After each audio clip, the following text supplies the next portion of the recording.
The Chaotic Touch of Harmony. By Law-Abiding Pony. Chapter 26. Oppenheim.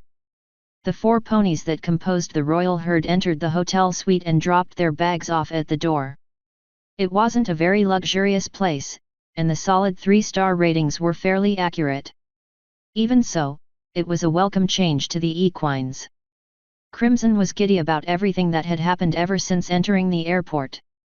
The pale yellow pony jumped onto the couch in front of the television while bubbling like a maniac. "Can you believe it, guys? We walked through public. We all went through an airport, and are sitting in a hotel room. We are free to live in open society again." Hearing it be promised and actually living it was a whole other matter for the herd, and each of them felt relieved by it. What grabbed Conrad's attention most was the vast gaping empty space in the center of the hotel that allowed those on the top floor to see the ground floor lobby. He limbered up his wings before moving to the door. "I saw that the dinner buffet is being served. You guys want me to grab something?" The mares quickly gave him their orders and he flew away, eager to show off his ability to fly to the humans below. Alexia was the first to head towards the bedroom as the other 2 mares busied themselves with either the television or the bathroom. It was there that Toon saw a closed laptop and black plastic crate on the far side of the bed.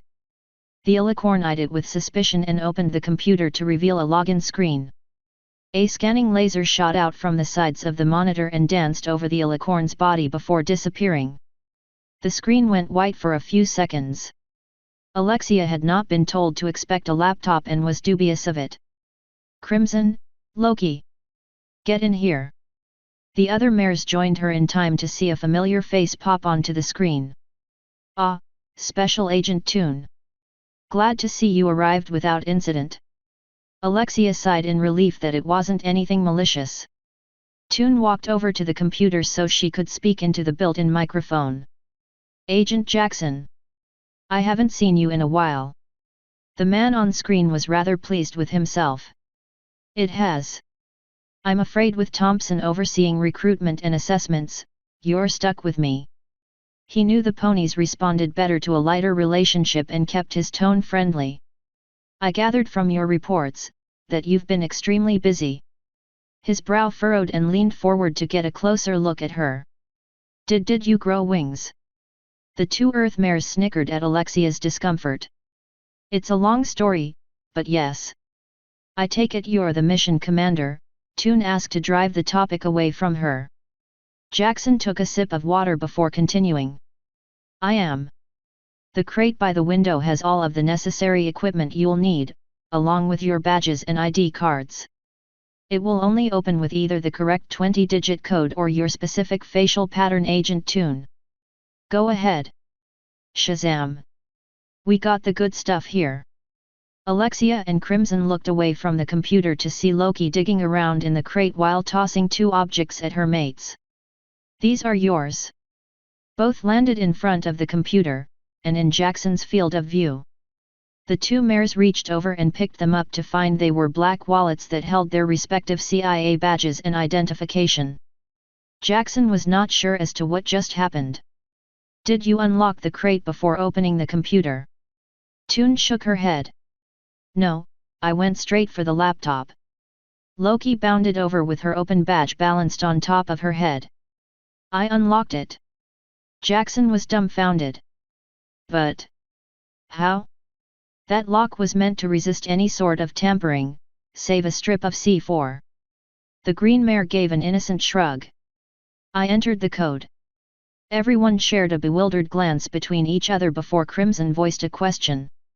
"How did you know the password?" Loki was perplexed by the odd looks she was getting. "I don't know, a sort of intuition, I guess." The green mare rubbed her right ear as it started twitching a little. Alexia rolled her eyes. Loki's antics aside. "How do you want us to proceed?" "That green mare scares me sometimes."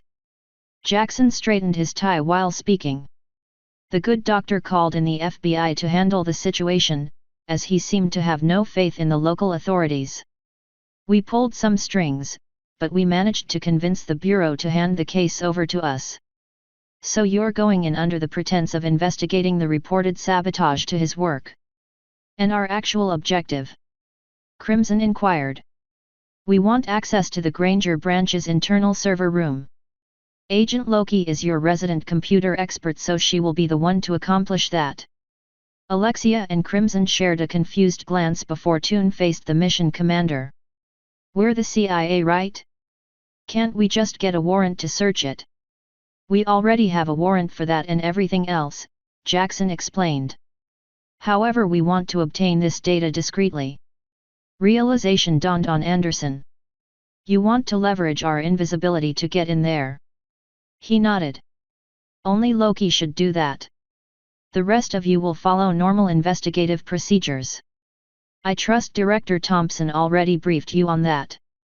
Toon dipped her head in the affirmative. He gave us a list of questions and other things to watch and look for. Good, good. That will be your cover story before more specialized investigators arrive to take your place. He had all three mares' full attention, with Loki asking the shared question. So other than tapping their inner network, what is our objective? Jackson steepled his fingers as he leaned into the camera. Toon. Do you recall what you did in Rocky Springs? The Oppenheim Research Facility was a compound that grew out of the Wilcox Solar Observatory just south of Stanford University. The complex filled the rolling hills between the Education Center all the way to Felt Lake just past the Southern Highway. Oppenheim was filled with students and alumni alike. Earning a place within the compound was considered by most to be the crowning achievement of their educational career. It was here that many discoveries and scientific breakthroughs were made. Dr. Johansson's work on the mysterious clouds may be a popular subject, but it was hardly the only project being conducted. It was this hub of scientific advancement that four ponies arrived the following morning in a new 2013 Chevrolet Volt with an electric blue paint job. The guard at the front gate walked out of his kiosk to check on the visitors. He had been told ahead of time to expect an inquiry team from the CIA, but he had not been told who they would be or why they were here. That did not seem like much of a concern to the guard. At least until the biggest thing in the news outside of the attack on Washington rolled up next to him with a badge hanging in midair just outside of the driver's side window. The silver alicorn behind the wheel kept her expression professional. I'm Special Agent Toon with the CIA. The guard stared at her for a second before gathering his wits and checking the badge. All right. Let me just verify this. Glanced at the trio of ponies who waited patiently as the guard scanned the list before returning the badge while pressing the button to raise the gate and lower the tiger teeth. Go along the right street until you see the red path to Building H-25. Have a good day, ma'am. The badge flew through the air and back into the car while the window rolled up. You too, she said as the car started moving again. Loki shimmered slightly as her invisibility cloak failed to hide her from the other ponies, but had fooled the guard completely. She leaned forward from the back seat to speak with the silver and azure driver. Why are you the only one who gets to be a special agent? Toon was getting comfortable with driving by telekinesis alone, although she would have preferred her old car over the Volt. In the end, she acquiesced to keeping a professional image for the agency, and that did not include her old lime green car. Because I'm the leading expert on magic. On Earth anyway, she added at length. Crimson gently pulled the fellow Earth mare back. You know it takes a lot of work to be a special agent, right? Loki half groaned, half whined as she sat back. Game face. Work time, need to get my ninja face on. Super secret, secret mare. The electric car pulled up to a building that was surrounded in carefully manicured shrubberies with a long flight of stairs between the parking lot and the front door. H-25 was at the far northwestern corner of the complex, with rolling grass-covered hills and sporadic trees being the only thing between the building and the far wall. As expected, there was no one to meet them on the stairs, so the ponies filed out of the car to head up. Alexia had her necklace on, but because she was on the job she had the item rendered invisible, along with having her expanding belly being visually flat. All of the ponies had satchels over their withers that contained all of their necessary tools and identification items for the task at hand. Crimson took Alexia's left flank while Conrad took the right. Loki, in her state of invisibility, bounced around on her hooves, skipping and circled around the visible trio. Conrad fought to keep from looking or speaking to the green mare for fear of giving her presence away. How can she bounce around like that after 20 pancakes? The main lobby of the center was artistically designed to bring about an open, almost eco-friendly environment. The entire front wall was made of framed glass with cast iron decorations lining everything but the double doors themselves. The room itself spanned all the way to the top floor of the 5-story building, with the space between floors being much higher than what normal construction would dictate. A few scientists were discussing matters of science while the receptionist was toiling away the hours behind her desk. When the 3 ponies entered the room, the distinctive clip-clop of their hooves on the granite floor quickly made them the center of attention. Toon expected the attention. We'll probably turn heads for the next year or so before humans finally start getting used to us. She caught Loki in the corner of her eye as the green pony was drinking one of the slack-jawed scientist's coffee while he was distracted by the trio. She's going to be the source of ghost stories, just you wait. The alicorn ignored her mate's antics and walked up to the front desk while levitating her badge. I'm Special Agent Toon, these are my associates, Agent Anderson and Agent Copperfield. She pointed at Crimson and Conrad respectively. We're here to ask Dr. Johansson and his staff a few questions. Is he in his office today?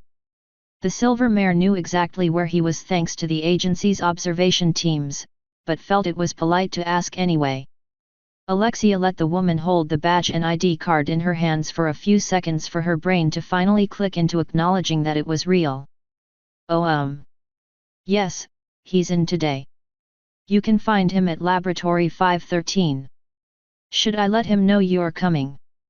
It was Conrad who answered while Toon returned her badge to the satchel. No, that won't be necessary. Crimson tapped Alexia on the shoulder after the Earth pony finished studying the top of the lobby and whispered into her alpha's ear. If we want to avoid giving him time to erase any files, we should teleport up there. The silver alicorn followed Anderson's pointed hoof to the observation banisters that every story possessed. It would be a tight fit, but so long as I have line of sight it shouldn't be difficult.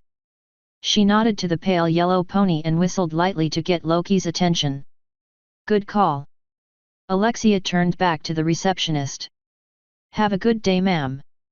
To everyone's confusion she looked up while the other 2 ponies huddled in close to her. Toon's horn started glowing with a rapid build-up before all of them vanished in a flash of light and a whoosh of displaced air. All 4 ponies rematerialized on the 5th floor to the shock of 3 interns.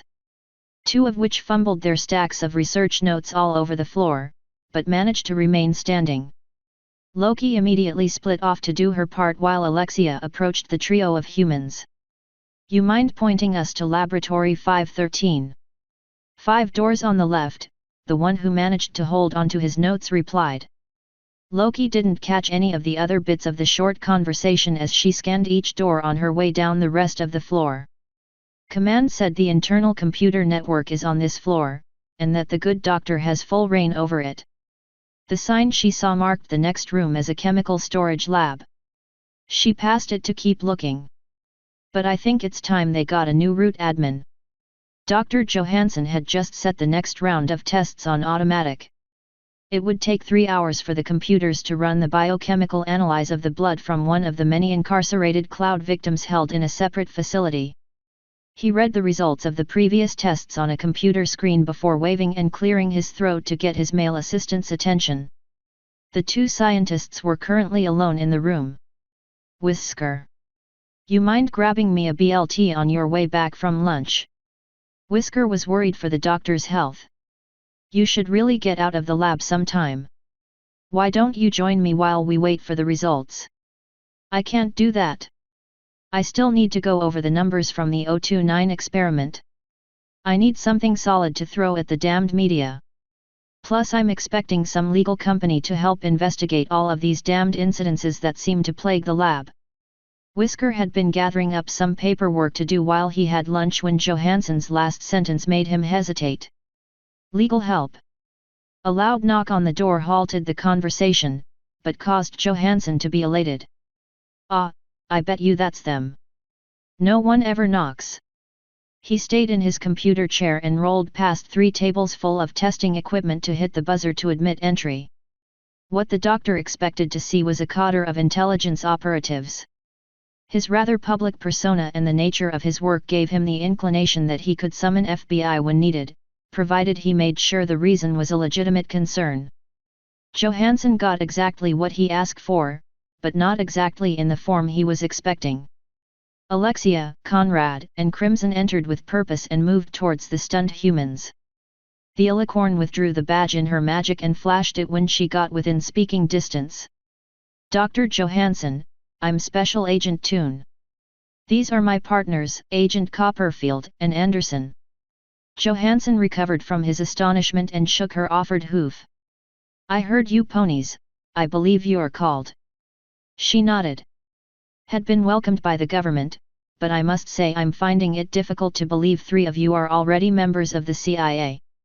Alexia put her badge in its satchel.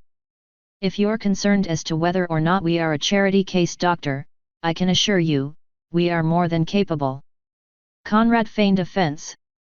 "We were human once, doctor." Johansson cursed inwardly. Sorry about that, Agent. You'll forgive me if I have difficulty accepting there being 2 sentient species of Earth. It was not too long ago that such ideas were grounds for ridicule after all." Crimson spoke as if she was stuck between annoyed and disinterested in his apologies. "You requested an investigation to alleged sabotage." The doctor nodded sternly. "Yes. I know for a fact someone on my staff is ruining all of my efforts to uncover the exact nature of these clouds." Conrad fished out a smartphone so he could record the conversation. Alexia continued with the preset list of questions Thompson prepared for them. "In what way do you think the perpetrators are doing this, and in what capacity?" Johansson hesitated in his answer. "Does my assistant need to be here? It is kind of the current lunch break and all." Conrad slowly studied the large laboratory. "You inform us of a potential saboteur in your department and you want to let a suspect have time to erase evidence." The lead scientist scowled at the insult. "Now wait just a minute. Whisker here has been with me for years. Way before this project got started. There's no reason to suspect him." Alexia impassively withdrew several pieces of white chalk out of her satchel's side pocket. The 2 men studied the floating items with interest until they moved in front of Toon's humorless grin. "I'll be the judge of that." The trio of mares sat on the hotel bed with the computer sitting on a plastic tray to keep it from overheating while it rested on a pillow. Alexia wasn't sure she heard the mission commander correctly. "Are you sure about this?" Jackson nodded as he tried to find the right words. "There are some who believe that the Corridosanites have infiltrated Oppenheim. They may have gotten to Johansson in one way or another." Toon and Crimson were no strangers to television dramas revolving around America's twin intelligence agencies, so they expected paranoia. What they didn't expect was Jackson's tale. "Let me get this straight. You're suggesting that the cultists aren't human?" Jackson shifted through the pages in the Rocky Springs report. "Do you, or do you not, claim that the divination array you used in the town of ours was designed to detect only human life signs?" Suddenly, Loki's theory found more weight in the alicorn's mind. She nodded slowly. "Yes, otherwise life forms the size of ants or bigger would deliver misleading signal returns." "And I quote from your transcript," Jackson said as he read from the after-action report, "it's definitely not supposed to make the dots change color and flicker like that." He lowered the file back on the desk with a cautious expression. "There are some who have reason to believe that whoever those people are no longer fully human." The mares stared at Loki for a few seconds before facing the computer. Crimson fought to keep a straight face. "You think they're turning into aliens?" Jackson drummed his fingers as he contemplated a response. "It is becoming common knowledge within American society that your species is not native to Earth. As a result, the idea of there being other intelligent non-humans on Earth is leaving the realm of censure and paranoia-driven delusions to become a more openly acceptable theory. So it was my report that gave these theorists the basis for the hypothesis that the Corridosanites are inhuman. Agent Toon, ponies have destroyed two things: plausible deniability of aliens, and the realization of magic. Jackson took another sip of water. Even then, the majority of the agency believes that whoever is behind the cult has some serious genetic engineering technology. But the source of that technology is believed to be terrestrial, not of magic or aliens. Most speculate that the clouds act like a primer agent. A chemical or some sort of infection vector that starts the victim's transformation, but is missing something that leads to the victim becoming a mindless savage. Only those who are responsible for all of this have access to the other half of the infection. A sort of lock and key, if you will. Oh, Loki drawled out. So the cloud infects people with locks and the bad guys have the key to make them all evil and stuff. Crimson mulled over the idea. If you already know that, then why do we need Johansson? Jackson smirked. We don't, at least not directly. We're using him as bait to draw out one of the cultists so we can capture him alive. Anderson hummed in approval of the plan. I like it. Loki was confused by it. Wait a second. Didn't we capture a big leader guy during our first mission under Thompson? Jackson was suddenly very uncomfortable. At the time we just assumed he was the leader of an extremist group. The guard took him, and all other surviving cultists into custody. An hour after they were left in their cells, they committed suicide by unknown means. By the time meal call came around, every last one of them rapidly decayed like the bodies did in both Rocky Springs and the Capitol. That's why we know the cult and its backers are behind all three scenarios. He leaned back to take a more formal posture. Now that Johansson has complained about sabotage, we know the bait's been taken. Use your abilities to discover the mole's identity and capture him alive. Johansson and Whisker watched the silver mare quickly draw on the brown wall with chalk flying around without her touching any of it. The only indication it was under her control was the matching aura around each errant piece and her horn. Toon needed to make sure the new array was absolutely flawless if she wanted to avoid a false reading, and the indentations in the wall were not helping. Better than the rubber ground. It's too uneven for the pattern to work, but these indentations can be worked around. Of course none of this would be necessary if there was a truly flat surface around here that would be big enough for the whole building. How is she doing that? Conrad looked to the lab assistant who was focusing on the Hertz Alpha. Magic. Both the Pegasus and Earth Pony drew silent pleasure at the two men of science scoffing at the notion. Johansson growled at the idea. Magic. You can't be serious. Crimson hid her smirk behind a clinically neutral expression. I assure you, Doctor, this is no joke. Have you not been watching the news? Whisker maintained a discreet distance from the alicorn as he watched the chalk move about. I'm sorry, but I don't usually have time to watch TV. I'll admit I don't know much about your kind, agents. But this is obviously some form of telekinesis. The prospect of psychic power is incredible, revolutionary even, but hardly magic. The medic assumed a thready tone in an effort to sound like an old man. You must unlearn what you have learned. Conrad coughed to clear the air before facing Johansson. He was just as eager to have a magic debate with a scientist as much as Crimson did, but not when they were representing the CIA. He wanted to act accordingly. While our associate is busy, I'd like to get a statement from you before our investigation can begin in earnest. Both men had to push their scientific curiosity aside for the matter at hand, with the research chief taking one last look at the alicorn. He didn't know why, but she irked him greatly. Ask away.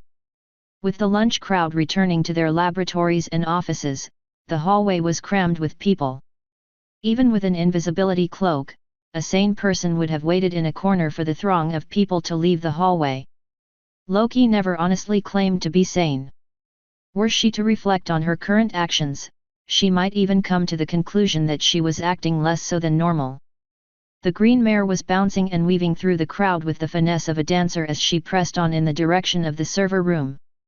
She couldn't quite explain why, but she felt the little twitches in her ears or tail that always seemed to point her in the direction in which to go to avoid bumping into one of the researchers.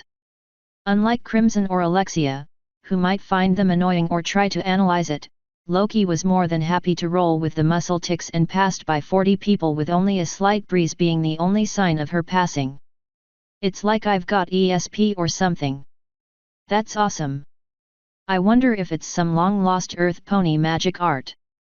Loki put her trust in the strange feelings and dodged the last 11 people before pressing her back to the wall right next to the door that had a plaque that declared her destination. Had the green mare thought to look, she would have noticed her cutie marks glowing slightly as the twin motes of mana grew with her quick acceptance of this new ability. The server room was protected by a number pad and keycard slider. Both were expected by the agency, so Loki was able to fish around in her satchel to retrieve the forged keycard. However, the passcode changed randomly every 5 hours, so she had to either wait for someone to open the door, or obtain the code herself. The mare shook her head at the idea. I need to know how far this ESP goes. She hovered her hoof over the keypad and tried to sniff the code out like she did with the crate back in the hotel, but it faltered and nothing came to mind. Frowning, she shifted the tip of her hoof over the different buttons trying to recreate the same perception, but nothing came. Her cutie marks dimmed to where there was only a low light that outlined the grey fedora on her flanks. "Ah, don't quit on me now," she huffed in disappointment. Loki fell away from the keypad and glanced around the hallway. She saw a scraggly-looking scientist making his way down the hall who clearly didn't listen to his bladder until it was almost too late. Loki knew the man would pass her on his way to the restroom. The hacker was hammered so hard by inspiration, that she fell face first to the ground. Oh man, this is going to be so fun. Loki remembered the restrooms were around the bend in the passageway, so she scrambled to her hooves and ran around the corner and into the men's room. It was a single-person room with tiled walls and floor. Perfect. Not even thinking about how unsanitary it was, she dropped on her side and faced the door while dropping the cloak around her head. The man walked in a few seconds later to discover what appeared to be a green and pink miniature severed horse head with its tongue lolling out and its eyes closed. The scientist yelped and jumped back in surprise and held onto the door to support his weight until he noticed the lack of blood. He let out a shuddering chuckle. "Very funny," he said with strained humor. "So where's the camera?" He started looking around, and saw no obvious places. He decided to pick the head up. "Your owner will be back later if I take you with me." Right as he was about to touch her, Loki's eyes shot open and stared at him with a silent promise of a most heinous doom. She growled with a voice akin to a demon. "Lord Toilet will be pleased with your offering." The man freaked and scrambled backwards for the door. To his absolute terror, the head floated up into the air with a crazed look on its face as it spouted unintelligible sounds. "Gert word volt enter sapod walrus."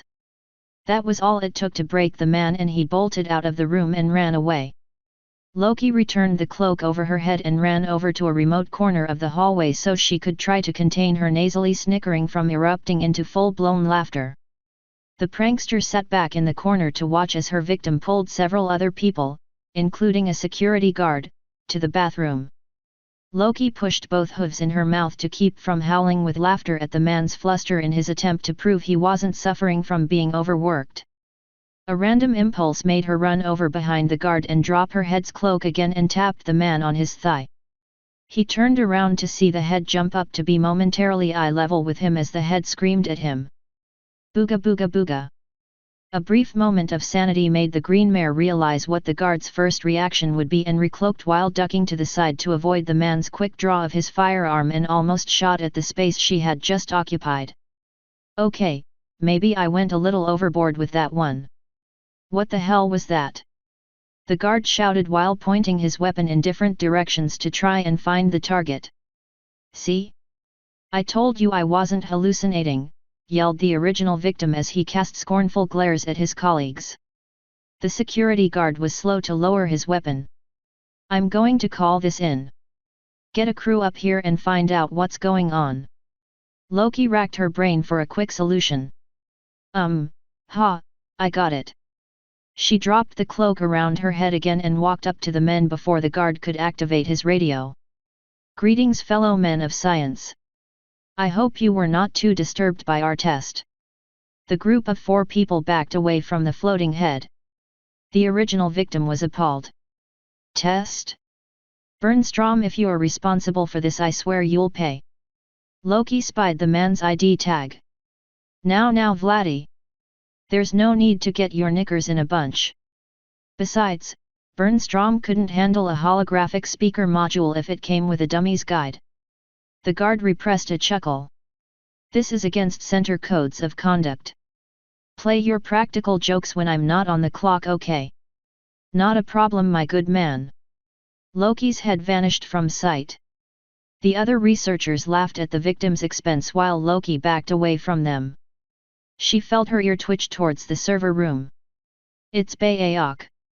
The grinning mare scrambled for the door and retrieved the pass card from her pack. Her hoof hovered over the keypad and she used her magic to press the correct sequence as they came to her. Loki slipped inside and shut the door before the group of scientists could round the corner. She heard them laughing about the incident and plans for returning the favor. Loki's glowing cutie marks faded back to normal as the green mare whinnied at herself as she crept deeper into the uninhabited room. Those guys will be laughing about it all day. Loki felt good about her prank, as even her victim was laughing at the end. She took stock of the red-lit room she found herself in. A final twitch of mana from beneath her hat-shaped cutie marks gave her pause as a thought came to her. Maybe my pranks should try to make other people laugh instead of just myself from now on. I mean, a good joke is best when shared, right? Her eyes fell upon the servers and her mind snapped back to the mission at hand. The invisible mare found the server rack was not under any additional physical protection. The room was more of a walk-in closet than anything else. It was barely large enough for the rack, which held 15 physical servers, and enough room to walk around in to perform maintenance. She removed her satchel and dug around in it to remove a powerful satellite uplink. She ignored the servers themselves and went straight for the wires running out of the front of them. Let's see, she fished out the piece of paper telling her which wire she needed to place it on. Server 8, port 290. She scoffed at herself. Man, if I had invisibility and ESP back in my human days, there wouldn't have been a network in existence that would have been safe from me. She brought up the wire splicer and uplink. Especially not when I can bypass firewalls with this baby. I just need to tuck you in somewhere no one will think to look.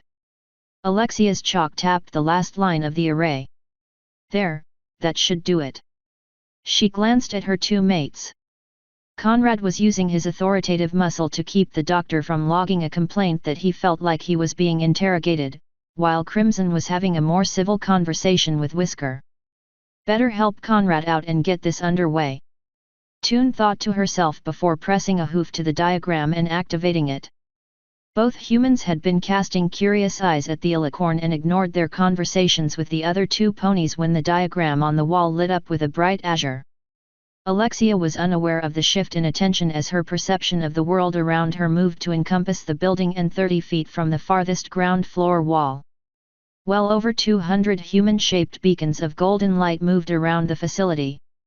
The building itself, and every non-human object within was a dull brown or gray if it was in motion. I've been getting better at this. The signal returns look like people instead of just dots now. The silver mare almost immediately picked out 2 people who did not possess the pure golden signal of a normal human. Both of them were on lower floors and intermingling with the other researchers. I've accounted for every possible error and miscalculation. The array is working perfectly, whoever those 2 are, they are certainly not entirely human. Something nagged the mare in the back of her mind. I know that these people couldn't possibly be able to trick my divination. Magic is simply too young on Earth for anyone to have any protection outside of the ward I gave them, but I already compensated for that. That nagging feeling only got worse. I don't like this. Something's missing here.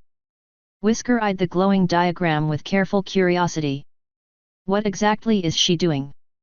Crimson looked back to her alpha and noticed Alexia had a troubled look. Anderson used the agreed-upon cover story. She's using it for uninterruptible communications with HQ. He gave her an odd look. Wouldn't a cell phone do just fine? The pale yellow mare's reply was cut short by Johansson shouting at Conrad. This is insulting. I ask for a serious investigation to be conducted, and what do I get?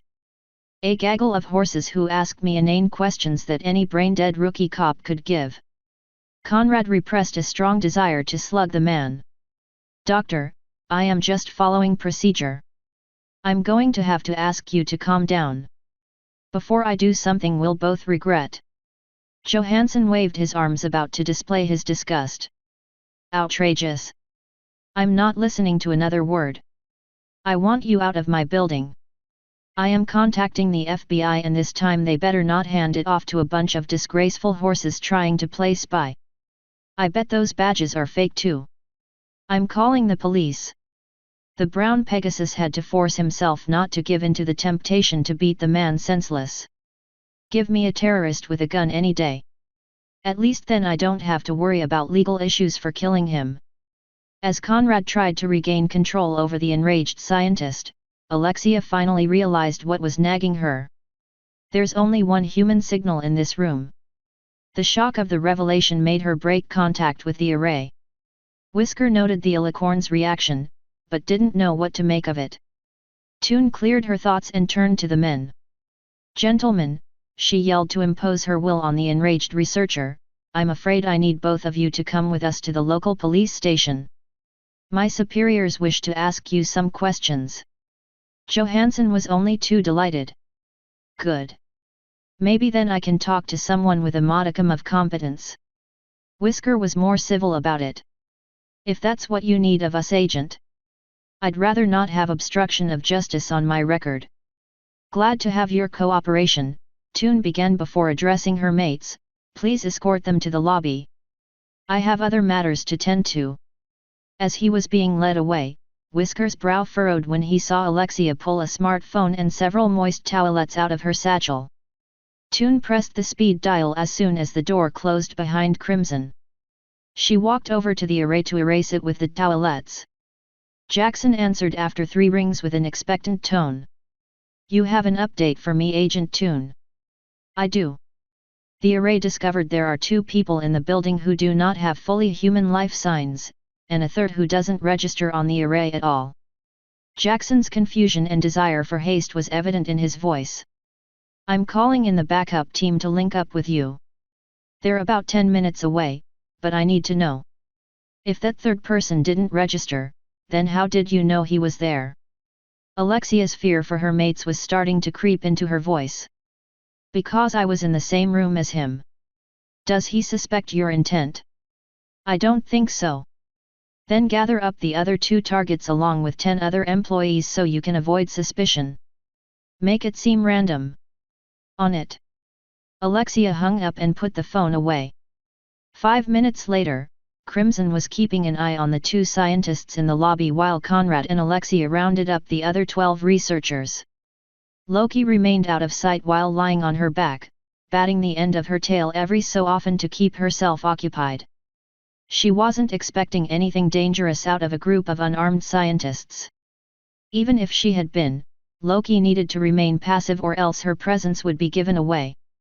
Well, more than what my prank did anyway. Good thing I convinced them I was an illusion. The 2 winged ponies arrived on the ground floor via the elevators, along with the remaining 7 people. Loki checked her phone. The fuzz should be here any minute now. The thought made her flop fully onto the floor. Can't believe I'm one of the fuzz now too. Where did everything go wrong? I was a renowned hacker back in the day, but I've been spending all my earnings on building up Alexia's dream town. The green mare caught sight of her 3 mates as they tried to placate 8 of the researchers as they heatedly complained about the volatility of their experiments. The herd's mere presence tugged at her heartstrings to the point where Loki sighed in content at observing them. To think I'd end up giving my heart to 3 other people, and it not be the subject matter of a sleazy talk show. Loki's musings were jarred away by the arrival of 5 human CIA agents and the researchers becoming increasingly agitated. It was a development that troubled her. Why are all the white collars being so negative about this? I thought people like that loved talking with the police. Johansson was leading a group of 7 other researchers in making a huge scene, in an attempt to get the other 3 ponies to back down and let them get back to work. Why did you pick everyone here at random?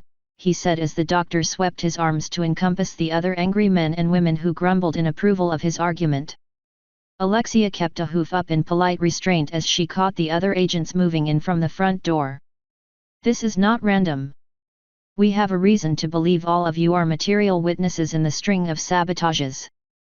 And what reason is that? Johansson raged as he menacingly imposed his stature on the Illicorn.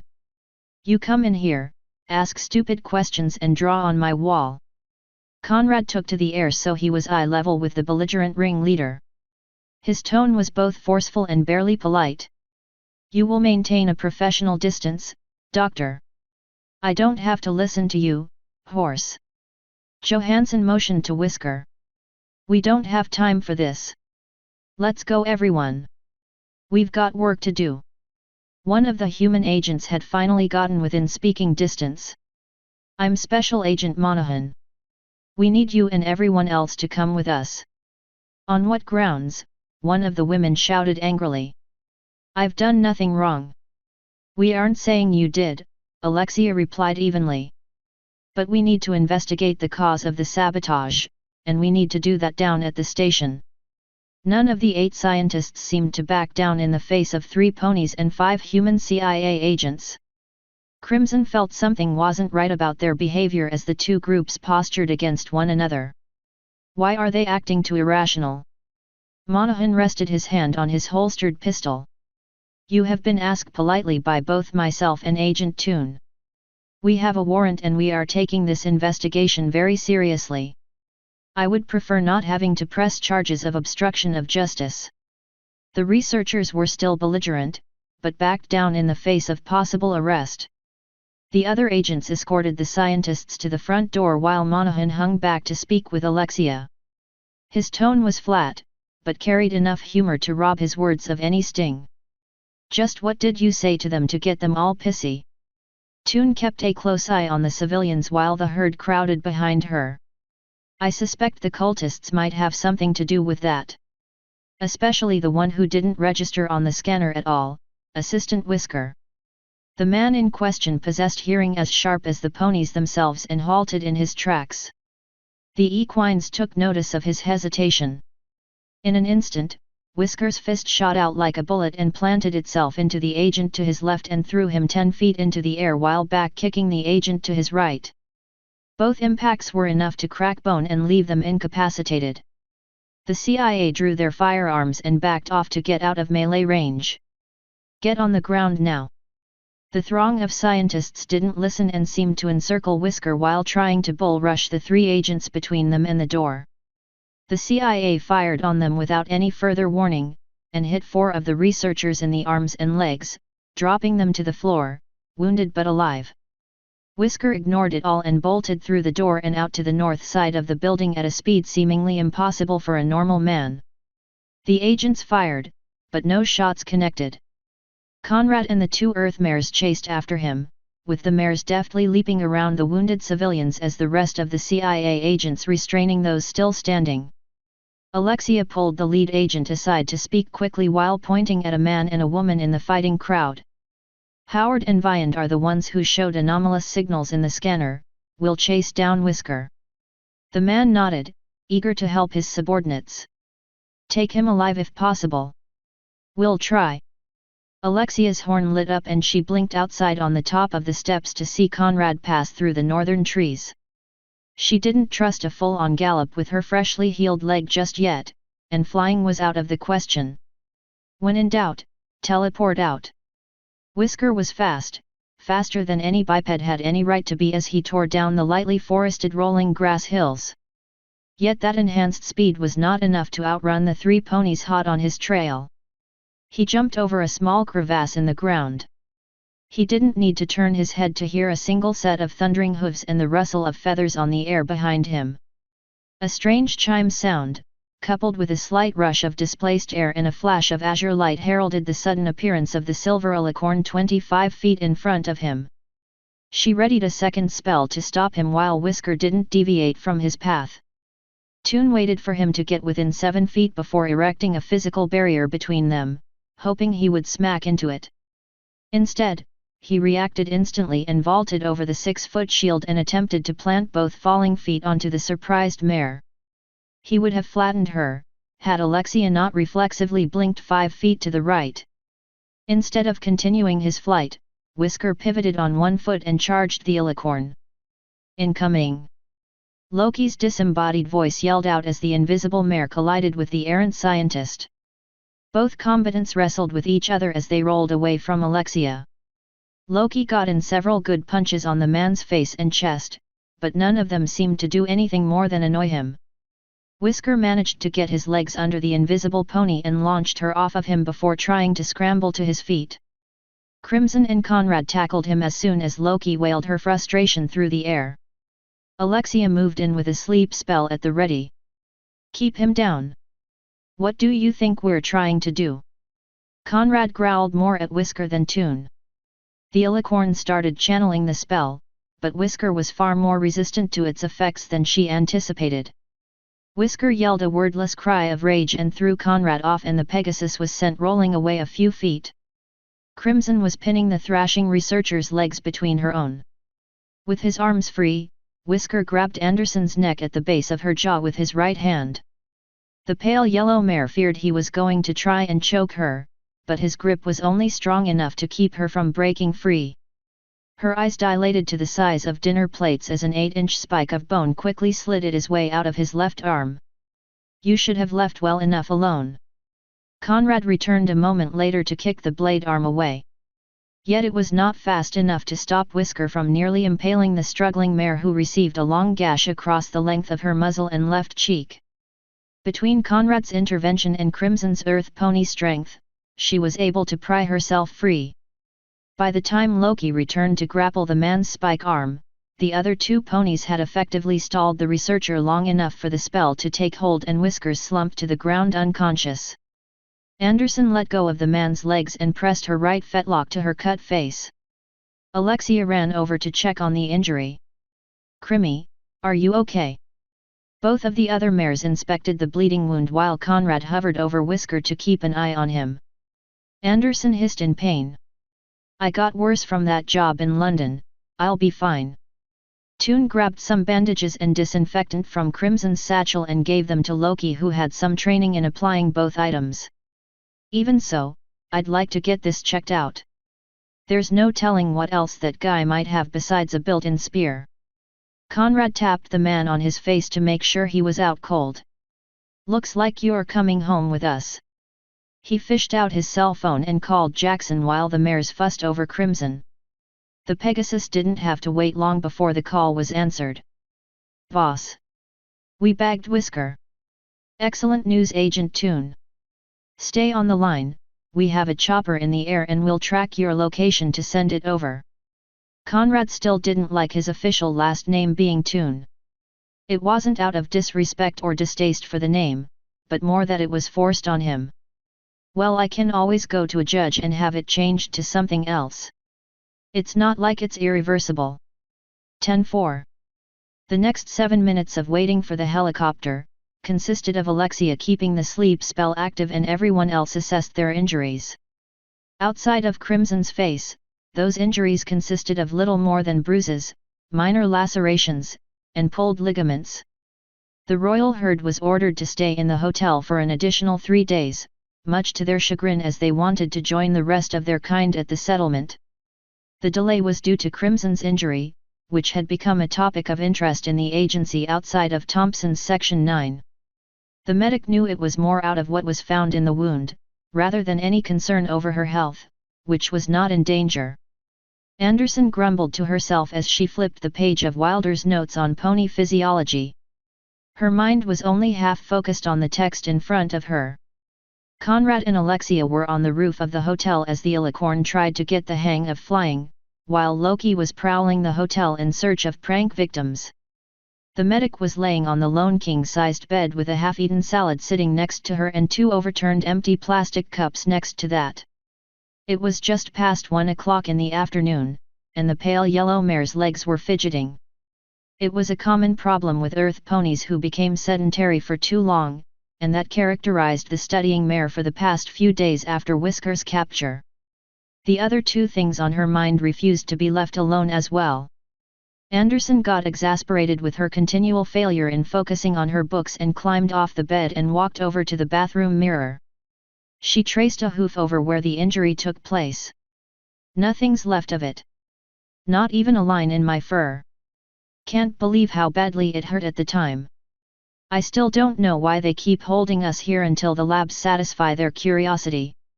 Feels like the ranch all over again. She knew that wasn't a fair analogy and huffed at her own irritability. Something she fully blamed on the other elephant in her mind. Anderson fell on her rump and looked at her flat belly. Damn it! Why do I want a foal so badly? She cradled her head in her hooves. It's got to be hormones. I know it's hormones.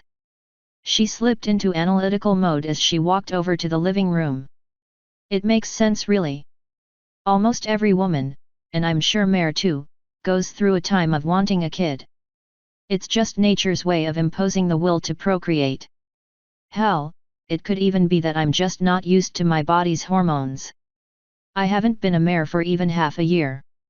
Crimson sat on the couch while a cartoon played on the television with the volume muted. She looked at it, but didn't watch it. So it's only natural that with me being a mare, I would go through the same thing. Her analyzing did next to nothing in weakening the desire. Roaring at her nagging emotions, she pulled one of the seat cushions out and threw it at the television. Arg! Why do I want this so damn bad? Anderson leapt to her hooves, breathing heavily through her nose. Could it be Alex's passive magic? The mare recalled Toon giving Twilight Sparkle's explanation on it. No no no, I'm a fully pony. Both inside and out. Her magic can't affect me anymore. Her eyes shifted around the room, but not really looking at anything. Is it heat? I know I'll be in season for the next 2 weeks. No, it can't be. I'm not aroused or wanting to get laid. She realized the circular logic. Well okay, I have to get laid to have a foal, but the sex itself isn't what I want, at least not any more than usual. Plus I've been feeling like this before my cycle started. She fell to the ground on her side and hugged her hind legs and tail tight against her barrel. Her emotions flying everywhere as silent tears fell from her eyes. It keeps getting worse, and there's no pill I know of that'll suppress this in a pony. No matter what I tell myself, I need this. Maybe Twilight can teach Alex a spell to fix this. Anderson gathered herself and went to the bathroom to wash up. I need to burn off some steam. I've been sitting around too much. Giving me too much time to think. She gathered her satchel and filled a bottle of water. We may not be able to leave the city, but they said nothing about running around town. Anderson finally cleaned herself up and combed her mane and coat to be presentable again, when Alexia's phone rang from inside the bedroom. The pale yellow pony knew only one person had the 5 oscillating chime ringtone. Given that she was the only one in the room, it was her task to babysit the phone, so she ran to answer it. This is Anderson. It was Thompson. Good to hear from you, Agent. You'll be glad to know, you're cleared to leave Frisco. Crimson held the phone away from her mouth to groan. About damn time. She replaced the phone to its proper place and adopted a neutral tone that did well in concealing her partially raw emotions. Did the lab find what it wanted? Whisker is still alive and in transit to a holding facility. He paused while reading a file. As for your delayed departure, you remember why I ordered it? Apparently my agitation is leaking through. Because you were acting on a hunch that whatever these people are infected with is useless against ponies. From what I'm seeing in the medical file, it's more like repulsed. I based my hunch on how they reacted while trying to convert you during Toon's first contact with you. Crimson remembered sitting on that house's foyer. Cultists surrounding Anderson were chanting with the robed leader as he moved a screeching worm at her. She shook off the memory to return to the present. Off to the side of her medical mind, the mayor knew she should be suffering at the very least a mild case of PTSD. However, the herd mentality's effect on her had slowly robbed the memory of its potency. All the recollection did to her anymore was to give her reason to despise the cult. Yes, I remember. The worm didn't take to me very well. And yet it takes to humans like a fish to water. What grabbed my attention was how little of you was a pony at the time. Given your hand in all this, I can forward a copy of the medical report on our findings upon your arrival. That greatly improved Crimson's demeanor. I'd like that, thank you. I thought you might, he sighed, so he had an excuse to switch topics. He knew full well that speaking to Crimson was almost as good as speaking with Alexia. The preliminary screening and physical assessments of the first batch of candidates will be complete in 2 weeks' time. I expect the 4 of you will be on site by then. Don't worry, Director, we'll be there. She hung up and checked the clock before tossing the phone towards the center of the bed. Well, there goes my exercise. The flyers should be back in a minute. As if on cue, the door into the hallway opened and Alexia and Conrad entered. Anderson heard Conrad speaking. Your form wasn't that bad, and you can glide well enough, but you need to actually flap your wings next time. How can you not freak every time you dip down? The pair was speaking in Equish. It was fast becoming their language of choice now that the 2 Earthmares were fluent in it as well. The only time any member of the herd spoke or even wrote in English anymore was when addressing a human or pony who did not understand it. Crimson walked in to see the Pegasus chuckle at his partner. Because you trust your wings to push you back up, obviously. Crimson decided to interject. Maybe getting a formally ground-bound pony to learn how to fly on top of a 20-story building isn't such a hot idea. The Alicorn agreed, but Anderson kept speaking. I just got off the phone with Thompson. We're cleared to leave for Loki's build site. Both other ponies lit up at the news. At last, Conrad grumbled. I'll go find Loki so we can pack up and leave right away. Alexia noticed Crimson was gravely troubled despite the effort she put in hiding it. It was something only a fellow herdmate could see, but only if they were looking. Is something wrong, Crimmy? Conrad stopped his walk to the door to look at the Earthmare, who gave a shuddering, mirthless laugh. It's funny really, Crimson started as her emotional walls weakened, we really can't hide anything from each other. And I don't want to, ever. Conrad walked back over to lay a comforting hoof on the Earth pony's back while Alexia scooted closer to her. What is it? There was no need to tell Crimson that she could speak her mind. It was an understood fact between them. I need something. Crimson hesitated as she glanced at Toon's bulge. A stab of intense jealous desire lanced through her psyche. No, I can't say it's a need, at least not yet. Just something I don't know if I want or my body wants, or a mix of the two. But I've been wanting this far more than I should be if it was just hormones. Alexia was calm and understanding with her tone of voice. Whatever it is, we can help you through this, Crimmy. But we need to know what it is. The implications of it was not lost on the trembling yellow mare. This isn't just some fix and be gone. My whole life would change, as if it hasn't enormously already. I may not be able to continue my studies. A 3rd child could put a strain on all of us. Who am I kidding? It would put a strain on us. Just say it already. She raged at herself. You are not going to be the one who starts hiding things from the herd. Conrad cast a worried glance at Alexia, who gestured to give Crimson time to speak. Anderson looked between both mates before centering on Toon. She pushed back the fear of rejection and mustered up her courage to voice the request. I want to have a foal. The non-Earth ponies were taken aback, with the stallion responding first. That's all? Why are you so high-strung over that? Alexia smacked him upside the head, electing a yelp of pain. What do you mean that's all? Having a kid is an overwhelmingly important decision. Didn't stop us from going at it like rabbits. He checked his thoughts before they reached tongue. I thought she was having outside trouble is all. Toon glowered at him while Crimson attempted to clarify her feelings. I'm scared about this. I don't know if this is how I truly feel. Alexia decided to mete out punishment on the single male later so she could focus on Anderson. What do you mean, how you feel? It's kind of hard to mistake the desire for a child for something else. The medic grabbed her head to try to think rationally. I could understand if this was my biological clock or something, but it feels too intense. Crimson caught sight of Toon's belly as the alicorn shifted her position, and the same stab of jealousy spiked through her.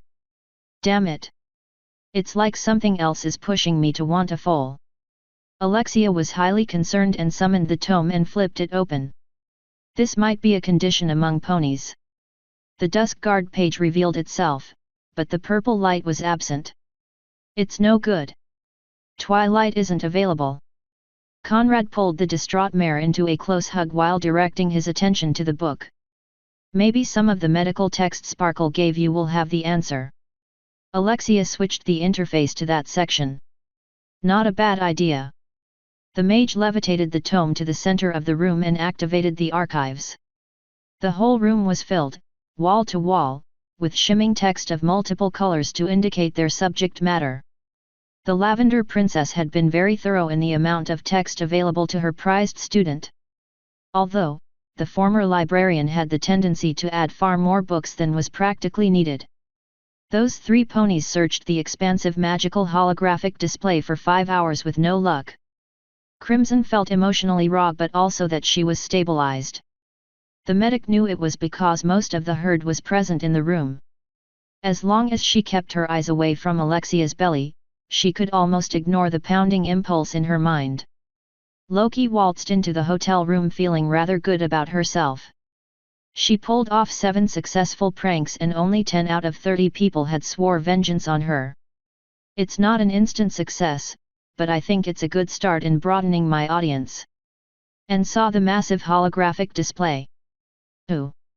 What's the big project, guys? Anderson looked away from her page. We're trying to find a book on physiological disorders or afflictions relating to an overbearing need to have a foal. The Green Mare didn't think to ask for the reason for such research and walked over to the long list of titles. Just how many books are there? Almost 30,000, Toon replied offhandedly. Twilight seemed to think I'd have time to read them all eventually. Pretty sure it was a joke though. Loki whistled at the number. She scanned the names for a few minutes before her ear twitched. The pink and green mare's eyes went back to the title where the twitch occurred and pressed a hoof at it. Her section of the display disappeared, with the slightly glowing textbook remaining. The Stallion's Guide to All Things Mare. Conrad was instantly interested in that book. Now that sounds like a good read. He walked over while Loki breezed through the pages. Is there anything in there about abnormal behavior? Loki snorted in amusement. If I can guess by the author's name, I'd say a stallion wrote this. So I'd suspect the whole book would be labeled as abnormal behavior. That's not true, the Pegasus replied teasingly, there's got to be a table of contents and appendix in there. His comment drew the eyes of all 3 mares in the room. One was amused, another slight displeasure, and the third promising silent doom. Loki flipped back to the table of contents. These chapter titles are rather dumbed down. Here's one called Avoiding the Bimonthly 3 to 6 Days of Terror. Crimson was feeling anger boiling over. We're looking for medical text, she growled tersely, not chauvinistic drivel. The other ponies glanced at the fuming mare. Anderson only wanted one thing in her life to make her feel abnormal, alcohol. Barring that, she was beginning to hate this drive that was building with every second. Toon wasn't sure what to say, so she kept looking. Conrad rolled his eyes and went back to his spot. Or at least he tried to, but Loki pulled on his mane to look at a different entry. She whispered to him. Look at this. He read the line of text above Loki's grass-green hoof. She wants a foal. Or does she? It piqued his interest. Think that might have a clue. Loki shrugged as she returned his hushed tones. Maybe. It's the best lead we got to our resident baby boomer. Conrad moved in to sit side by side with Loki as she flipped the translucent pages which visibly solidified once she got to the desired page. The document was clearly not written to be scholarly source material. Your mare friend or herd mate wants a foal. Well, in order to figure out what could possibly possess her to want a screaming messy ball of fur, we have to delve into the mind of the mare. A scary prospect, I know, but if you've already read this far then you should be strong enough to do so again. Loki found the entry more amusing than insulting. Conrad had to cut through the poor attempts at humor to get the useful tidbits out. At least I hope this is humor. He scanned through it until he found an entry that seemed to describe the problem. Reason 76,279 as to why she wants another mouth to feed could be from what I like to call alarm clock disease on account of the biological clock all mares seem to have. Almost every mare in existence gets all giddy and lovey-dovey over the sight of young fillies and colts running around at play. It's in all likelihood that at least one of your herd mates will want a sprout to call their own. But ACD is a particularly nasty one. From what I've heard, it's fortunately very rare. But even then, you best pray to Celestia, Luna, and even Smooze if you're into that kind of thing. I won't make any judgments here. From what I've gathered in my many decades of travels and observations, not to mention the 24 herds I've been a part of, ACD only strikes mares who are part of a herd where one of the other mares is visibly pregnant. Now I'm no psychologist or whatever, but even I can tell ACD is more than just the mare wanting to cook something in the oven.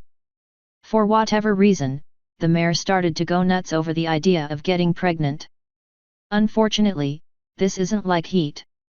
At least then you get a couple of good weeks to romping around, and even then she's only interested in the sex, not the aftermath. The other huge difference is that ACD can happen when she isn't in season. I've seen and heard some horror stories in my time, and there is nothing worse than a mad mare who gets full-blown ACD right after her season is over. Fortunately for you, my friend, there are two quick and easy solutions and one not so easy solution. The first and best one, if you ask me, which you should be if you're reading my book, is to buy her a few boxes of Beryllian hot tea. The stuff is sold all over Equestria and is far cheaper than a foal, I tell you what. Now if you're the family type, then the other easy solution is to give her what she wants. Both of these easy solutions are permanent fixes too, as I've never in my long years have ever heard of a mother suffering from ACD. Some want more foals, true, but nowhere near the level of an ACD-addled pony. The last solution is more difficult for every pony involved. The afflicted mare would have to leave the herd. This is one of those times where you know it's all in her head, because no more than 3 days after she leaves the herd, ACD is gone. She may still have some lingering desire for a foal, sure, but it's at a manageable level, even for the crazy ones out there. The other problem you and she should know is that this isn't a permanent fix like the tea or motherhood is. I don't know what's in that drink, but it's been used for over a century. If she ever rejoins a herd that has a pregnant mare in it, she'll go right back into ACD like a parasprite to a freshly baked pie. Loki stopped reading as the rest of the entry devolved into the author's self-admiration and ego-boosting. She nudged Conrad. Well, unless you have some of that tea hanging around, I only see one real solution here. The stallion was ill at ease with the prospect of ejecting Crimson from the herd. It smacked of abandonment and betrayal, something he found intensely abhorrent. We should tell the others before we decide anything. The green mare was floored by the comment. What's there to decide? We can't make tea from an herb that doesn't exist on our planet, and I know you're not suggesting we follow Plan C. No, I'm not, he hissed defensively in the face of her accusations.